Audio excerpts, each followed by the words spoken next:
L'un des soucis majeurs auxquels font face les éleveurs de nos jours est celui de maintenir leur cheptel en bonne santé. La plupart des éleveurs de nos jours, au lieu d'être prévisionnaires, au lieu d'être proactifs, sont plutôt réactifs.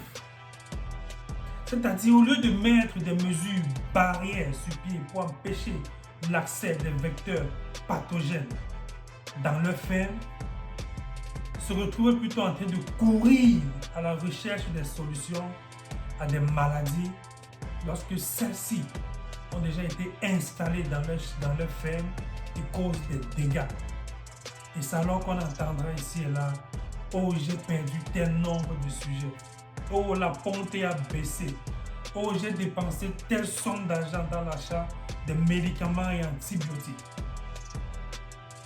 Il est question pour moi, dans cette vidéo, de vous équiper des outils nécessaires pour maintenir vos sujets en bonne santé. Un deuxième point, c'est la question pour moi de vous donner les mesures de biosécurité clés qui, si appliquées de façon normale, maintiendra votre cheptel en forme, constituera une barrière aux vecteurs pathogènes d'avoir accès à votre cheptel. Et en troisième position, je partagerai avec vous cette bêtise légendaire que la plupart des éleveurs commettent, qui met notre cheptel en risque. Et je vous donnerai des solutions pour pallier à cela. Si ceci vous intéresse, je vous invite d'ores déjà à vous abonner et appuyer sur la cloche de notification. Là, vous serez informé à chaque fois que nous aurons une nouvelle vidéo en ligne. À liker la vidéo et surtout de partager massivement, les amis, afin d'aider la chaîne à grandir. Si ceci a été fait, je vous dis merci et let's go!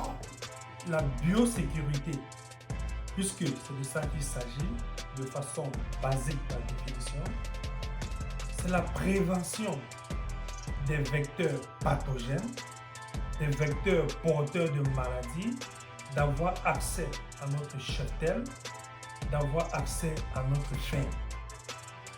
De façon simple, la biosécurité se divise en trois catégories.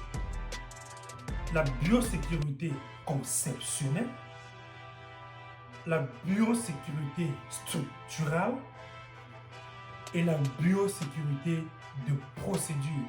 Voilà les trois grandes répartitions de la biosécurité. Donc, contrairement à ce que l'opinion publique pense, on applique la biosécurité depuis la conception du projet, d'où le mot conceptionnel. Qu'est-ce que l'on entend par biosécurité conceptionnelle? Ce sont ces mesures à mettre sur pied lorsqu'on est dans la planification, la conception du projet.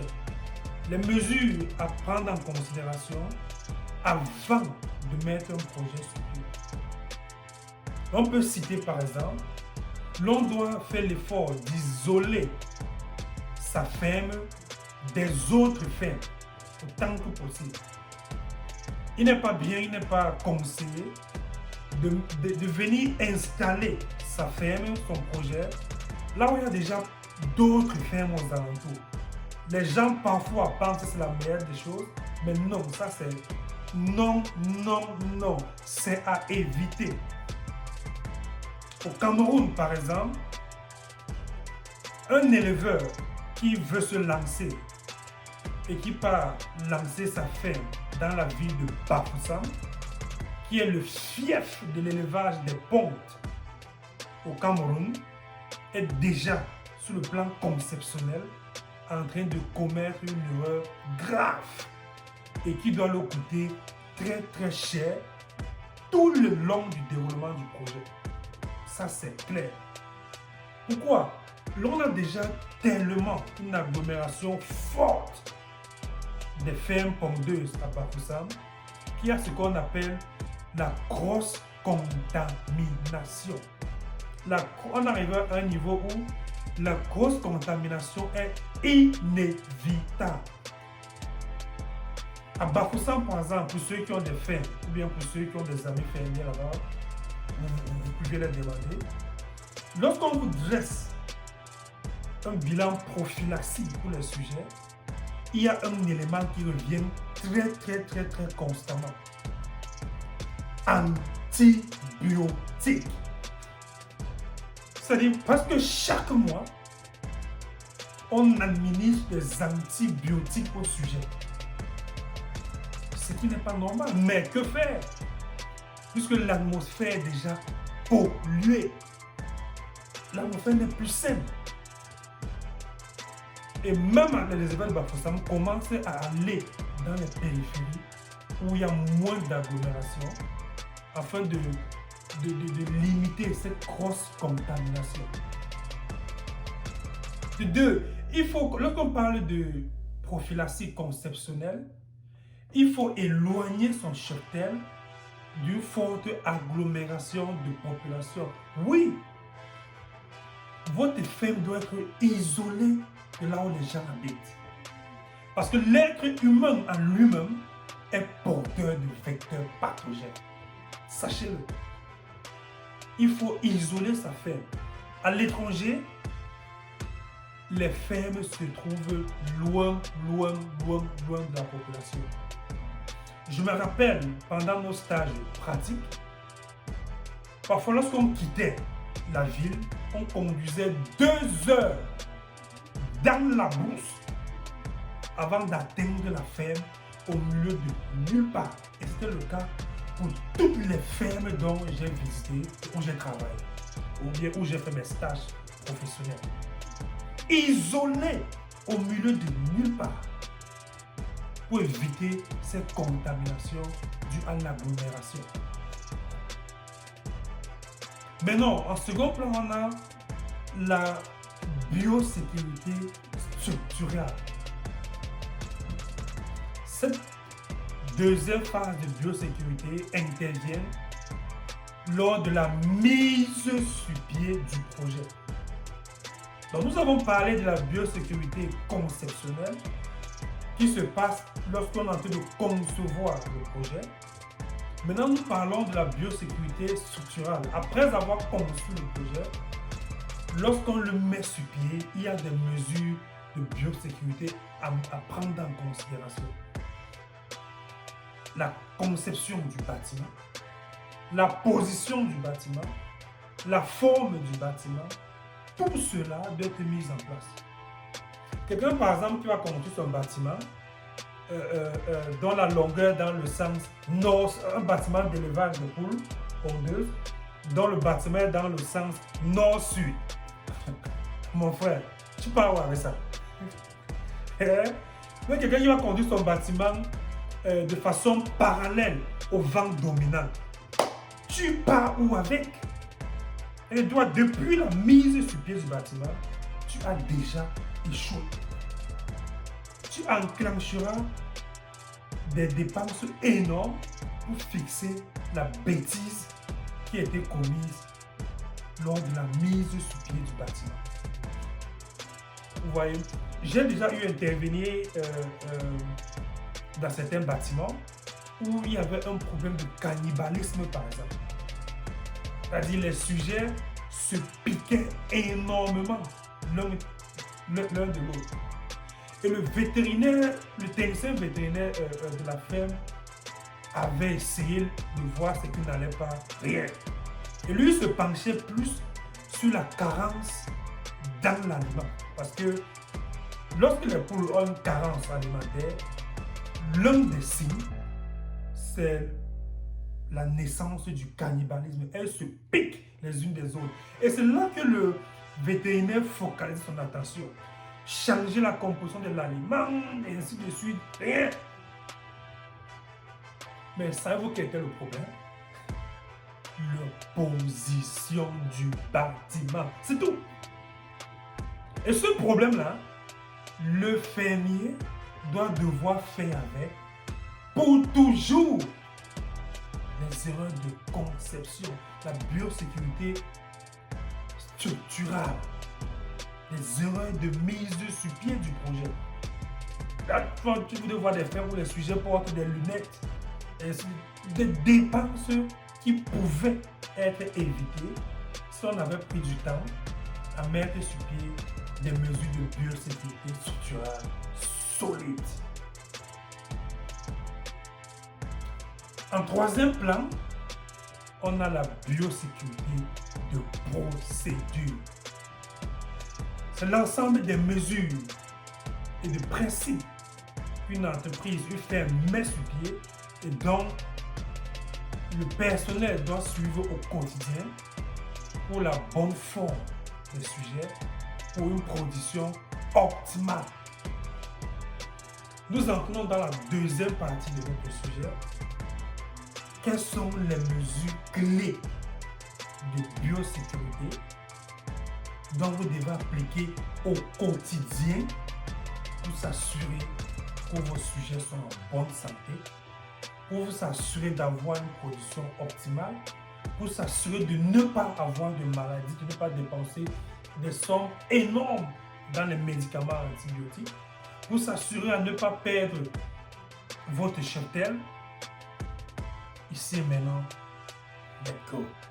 La première mesure de biosécurité très importante, il faut limiter le contact avec d'autres animaux.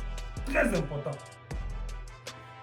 La petite histoire, ici à l'étranger, que ce soit pendant nos phases de stage ou pendant des recrutements, il y a une question qui ne manque presque jamais. On pose la question pendant l'interview à savoir, est-ce que tu as des volailles chez toi? Si tu réponds oui, tu es disqualifié. Que ce soit le perroquet, le pigeon, si tu as déjà des volailles chez toi, c'est-à-dire emploi perdu. On ne blague pas avec cela. Toujours pour éviter la grosse contamination. Il faut éviter le contact avec d'autres animaux. Parfois, nous voyons chez nous en Afrique des gens qui mettent des poulets commerciaux et tout à côté, à l'extérieur, eux lancent des poulets indigènes. On va te dire, oh, Eman, ça marche. Depuis 1 an, 2 ans, machin, quand on met ça, on n'a pas de problème. Quand j'écoute ça, moi, je ris. Vous n'aurez pas de problème jusqu'au jour où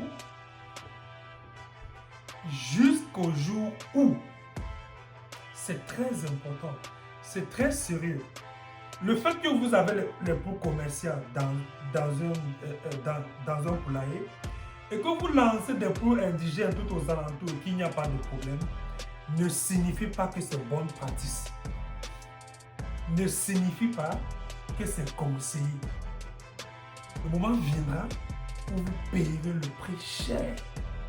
Croyez-moi. Il y a une histoire ici aux États-Unis, j'aurai le temps de vous raconter dans un autre sujet, où l'une des plus grandes fermes du monde entier avait perdu son cheptel. On vous parle des millions de poules décimées. Est-ce que vous savez la cause du décès? C'était un oiseau voyageur, un oiseau migrateur qui avait déféqué sur la cour de la ferme et dont le pathogène s'est retrouvé à l'intérieur et a contaminé le sujet. On vous dit, et rien que cela a décimé tout le cheptel et causé une épidémie aux États-Unis. L'histoire est publique, hein? Vous pouvez le trouver en ligne. Ça avait fait feu, ça va faire mouche, ça va détruire énormément. Donc, c'est sérieux. Les sujets commerciaux sont bien plus fragiles que nos sujets indigènes. Il y a des vecteurs dont nos sujets indigènes peuvent être porteurs, dont les sujets commerciaux et améliorés ne les supportent pas. Il y a aussi ces pratiques que l'on observe constamment, le plus souvent en Afrique. C'est celle, et c'est surtout chez les éleveurs des poulets de chair, où on voit les acheteurs venir à la ferme payer les sujets. Les gars, il faut cesser ça. Il faut limiter.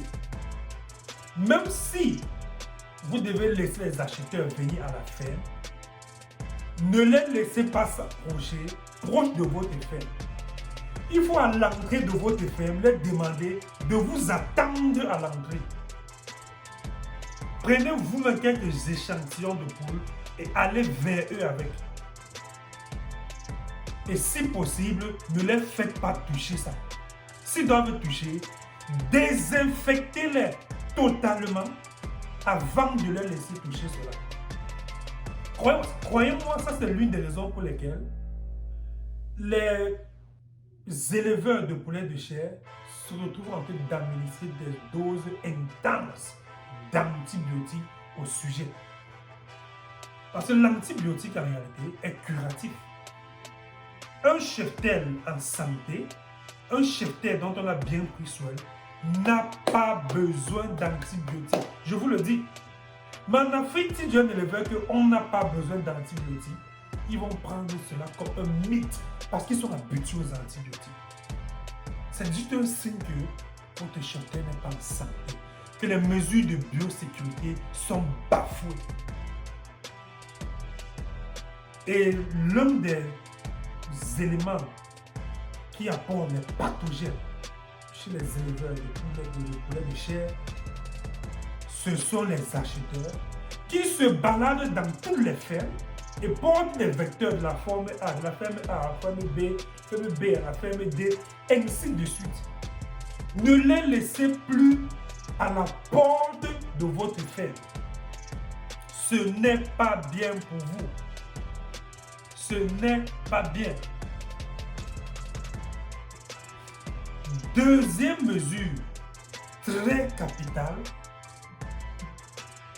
que je vais dire, c'est il ne faut plus prêter la maladie. Dans votre cheptel, faites l'effort de ne plus prêter la maladie. Quand je dis ne plus prêter la maladie, c'est dans la mesure du possible, ne prêtez pas les équipements qui viennent dans une autre ferme. Ne le faites pas. Ne prêtez pas les équipements qui, autant que vous le pouvez, ne prêtez pas les équipements qui viennent dans une autre ferme, sauf si vous n'avez pas le choix. Et si vous devez prêter, rassurez-vous à leur désinfecter totalement. Désinfectez-la totalement. Et ne prêtez jamais les objets faits en carton ou en bois. Parce qu'il est très difficile de désinfecter le bois ou le carton parce que ce sont des éléments, des matières trop poreux. Ne pas prêter les éléments faits en carton ou en bois. En Afrique, la plupart des fermes ont payé le prix cher des prêts, des emprunts, des éléments en carton et en bois. Et moi, je me pose la question, est-ce qu'on avait arrivé là pour apprendre la leçon? Parce que ça, ce sont des mesures de biosécurité de base dont on apprend à l'introduction des matières vétérinaires à l'école. Ne pas prêter les matières en bois ou en carton. De façon plus spécifique, auparavant, les éleveurs vendaient les œufs et venaient récupérer les cartons, les alvéoles vides d'œufs chez les vendeurs. Donc, on te vend les œufs, après on vient récupérer la viande vite. Catastrophe. Mais cela fait fort. Cela a introduit des pathogènes énormes dans les fermes. Les fermes ont payé le prix. Mais oui! Mais quand tu donnes la viole au marché, tu ne sais pas combien de personnes ont touché la viole, tu ne sais pas où est-ce que la viole est partie. Après, tu reprends, tu viens dans la ferme avec. Parfois certains s'amusent à dire qu'on a désinfecté. Tu désinfectes le carton comment? Quelle est l'efficacité de la désinfection d'un carton? Et tout ça se comprend. C'est compliqué. Et ils ont appris le plus cher. De nos jours, en Afrique, maintenant quand l'éleveur vend les œufs, il vend avec le carton, il vend avec la fleur vive. Oui! La fleur vive coûte entre 35 et 40 francs par là. Et vendredi, quand on te vend le plateau, on te vend avec la viande qui reste avec. Mais jusque-là, récemment en Afrique, j'ai malheureusement constaté que dans les marchés, jusque-là, on continue de vendre les avions utilisés. Je me dis, mais je ne comprends pas. Il y a des mesures, il y a des shortcuts, des mesures d'économie en agriculture qu'on ne prend pas. Parce que le risque est juste trop grand. Le risque est trop grand, les amis. La troisième mesure clé et très très importante de biosécurité, c'est d'éduquer le personnel. C'est très important. Même la mesure de biosécurité la plus parfaite, la plus meilleure, devient nulle et sans effet si elle est mal appliquée. Et parfois le personnel l'applique mal parce qu'eux n'apprécient pas les risques, les conséquences de leurs actes. Il est important de façon régulière et continue d'éduquer le personnel sur les risques qu'il y a lorsque les mesures de biosécurité ne sont pas bien appliquées, sur l'importance et les faire savoir que ces mesures sont avec zéro tolérance. Zéro tolérance zone, les mesures de biosécurité. Et c'est ça dont on doit venir sur le troisième plan de ce sujet.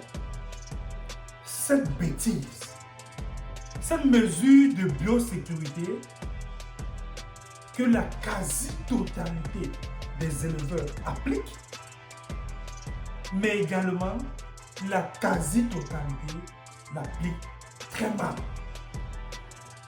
Il s'agit de la pédiluve.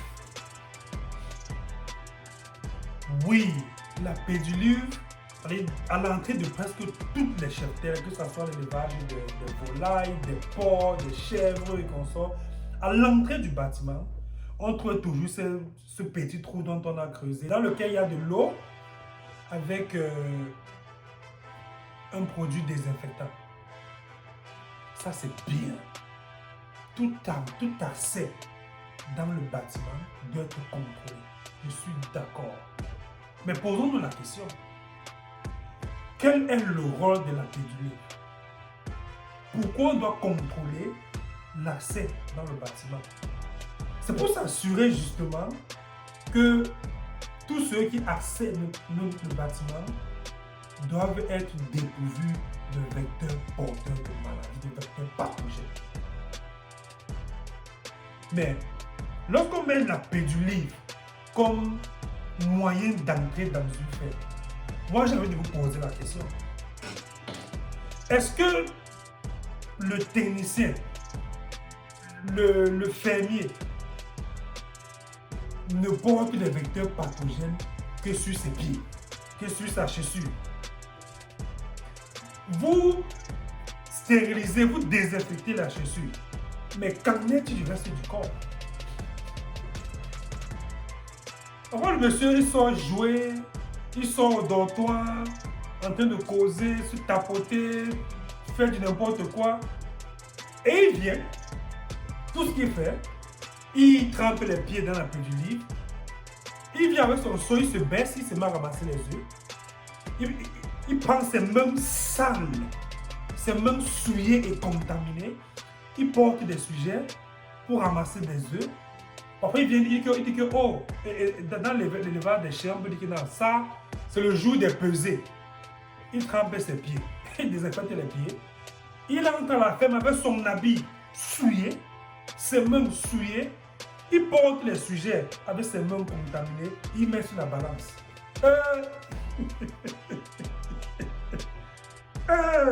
Les amis, on fait ça comment? On fait ça comment? Il faut cesser la stupidité. Arrêtons de se comporter ainsi. Arrêtons.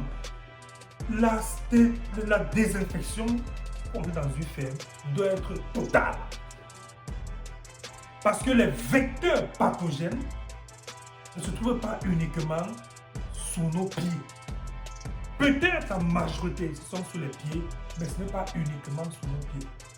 Après, on va entendre que oh, les sujets sont malades, mais d'où vient la maladie? Mes frères, c'est toi qui as introduit la maladie dans la ferme. C'est sérieux? C'est toi. C'est toi. Et lorsqu'on parle de pédulive, viens voir comment les gars utilisent la pédulive.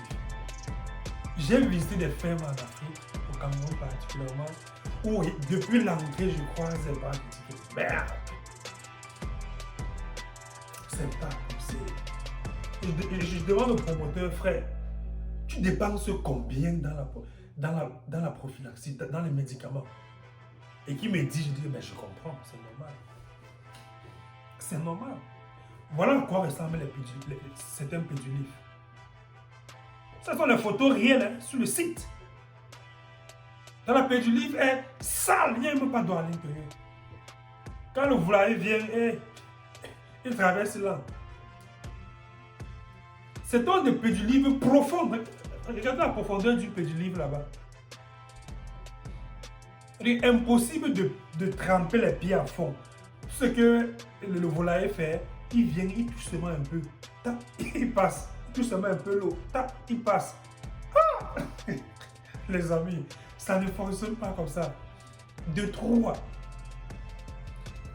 De façon naturelle, l'être humain a tendance de sauter les obstacles. Il faut avoir un certain niveau. Et c'est là où on parle d'éduquer son personnel, de responsabilité intrinsèque, pour à chaque fois se mouiller les pieds. Déjà, quand la plupart, ce n'est pas toutes les fermes qui paient les bottes à leur volaille. Et même ceux qui paient les bottes, ce n'est pas toutefois que les volailles utilisent ces bottes. On n'est pas toujours sur le site pour les contrôler. Dans pas de temps, vous devez voir les volailles. La pédulive est là, au côté de lui, mais il ouvre la porte, il saute, il entre directement. Il ouvre la porte, il saute, il entre directement dans la ferme. Il faut donc éviter cela. Lorsqu'on fait la pédulive, on doit la faire suffisamment grande. De telle enseigne qu'elle est inesquivable. Oui, c'est sérieux. Quand vous faites les pédulives devant vos bâtiments, il faut faire les pédulives de façon bien grande, bien large. Parce que même s'il le fait, pour ouvrir la porte, le volailler n'a pas le choix que de se tremper les pieds et de marcher dans l'eau là pour arriver à la porte. Là, vous êtes sûr que même quand vous n'êtes pas là, eux ne peuvent pas sauter, bien esquiver la pédulive avant d'entrer dans la ferme. Il faut faire les pédulives grands, bien grands. C'est très important. De trois, la pédulive, comme je le dis tantôt, n'est pas suffisante. C'est bien déjà. Et si on l'utilise, il faut l'améliorer. Il faut faire dans une profondeur dont on peut totalement tremper les pieds, sans souci. De deux, il faut la faire de façon bien large. Parce que de part et d'autre, pour accéder à la ferme, ou bien à la porcherie, le volailler n'a pas le choix que de se tremper le pied vraiment. Ça, c'est ce qui concerne la pédulive. Mais puisqu'elle n'est pas suffisante, que faire? Qu'est-ce que nous pouvons faire davantage pour une désinfection totale et plus contrôlée?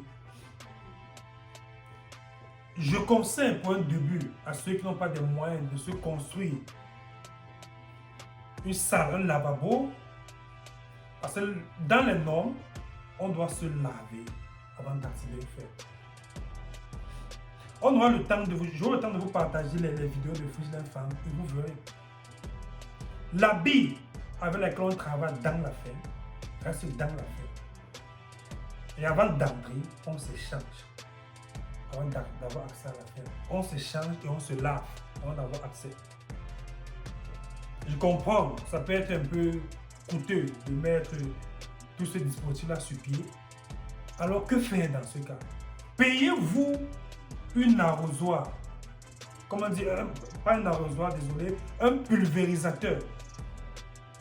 Payez-vous un pulvérisateur et mettez ce pulvérisateur à l'entrée de votre fer. Là, après s'être désinfecté les pieds dans la pédilive, le technicien doit se mettre debout et se mettre et écarter les mains un peu quand lorsque vous passez dans un scanner. On doit le pulvériser. Oui, son habit de la tête aux pieds, vous le pulvérisez par devant. Il se tourne, on le pulvérise par derrière. Il y a des désinfectants appropriés pour cela. Rapprochez-vous de votre vétérinaire. Je ne veux pas donner, il y en a tellement. Je n'ai pas envie de donner des noms ici là pour laisser d'autres ou bien penser que je fais la publicité des produits. Il y en a tellement. Mettez juste un pulvérisateur, mettez-le à l'entrée. Là, lorsque le technicien vient, qu'il prenne ça, il se pulvérise. S'ils sont deux, un pulvérise l'autre, l'autre reprend et pulvérise l'autre avant d'entrer. Bien, mettez-vous à côté un lave-main.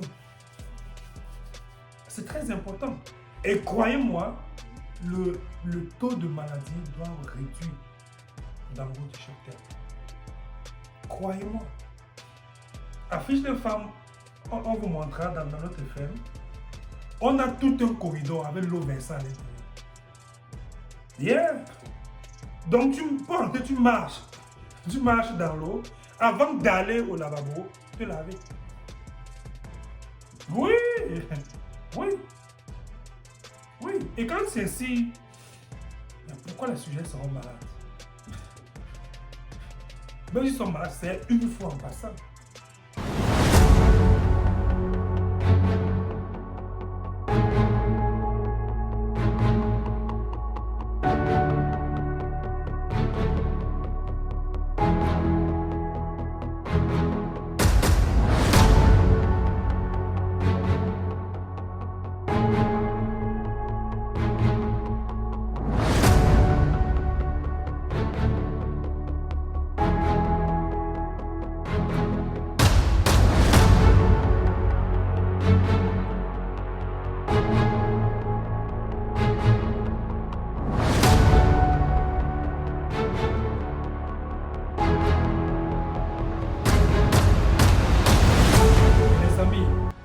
Pour nous aujourd'hui de toucher de façon basique la biosécurité. Croyez-moi, ce n'est que l'introduction. La biosécurité, elle est vaste. On aura le temps de partager encore des informations croustillantes dans les nouvelles vidéos. Si vous êtes intéressé, une fois de plus, nous vous en prions de vous abonner, de cliquer la cloche de notification là où vous serez au courant à chaque fois qu'une vidéo sera postée en ligne, d'aimer la vidéo et de partager massivement. Je vous dis à très prochainement pour une autre vidéo.